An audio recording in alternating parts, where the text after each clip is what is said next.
ಸ್ನೇಹಿತರೆ ನಮಸ್ಕಾರ. ಇದೊಂದು ವಿಡಿಯೋ ನೋಡ್ಬೋದು ನೀವು. ಬಹಳಷ್ಟು ಬಾರಿ ನೀವು ಊಟ ಮಾಡುವಂತಹ ಸಂದರ್ಭದಲ್ಲಿ ಅಥವಾ ಎಲ್ಲೋ ಹೊರಗಡೆ ಮದುವೆ ಮನೆಯಲ್ಲಿ ಅಥವಾ ಹೋಟೆಲ್ಗಳಲ್ಲಿ ಆಹಾರ ಪದಾರ್ಥಗಳನ್ನ ವ್ಯರ್ಥ ಮಾಡೋದನ್ನು ನೀವು ನೋಡಿರ್ತೀರ. ಆದರೆ ಅದೇ ಆಹಾರ ಪದಾರ್ಥಗಳನ್ನ ತಯಾರಿ ಮಾಡೋದಕ್ಕೆ ರೈತರು ತಾವು ಬೆಳೆದ ಬೆಳೆಯನ್ನು ಉಳಿಸ್ಕೊಳ್ಳೋಕ್ಕೆ ಎಷ್ಟು ಕಷ್ಟಪಡ್ತಾರೆ ಅನ್ನೋದನ್ನು ಇಲ್ಲಿ ನೋಡ್ಬೋದು.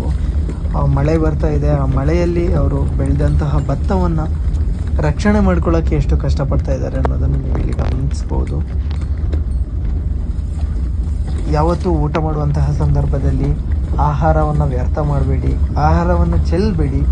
ಮತ್ತೊಬ್ಬರಿಗೆ ಅದೇ ಊಟವನ್ನು ಉಣಬಡಿಸಿ ಅವರ ಕಷ್ಟಕ್ಕೆ ನೆರವಾಗಿ ಆಹಾರವನ್ನು ಎಂದೂ ವ್ಯರ್ಥ ಮಾಡಬೇಡಿ.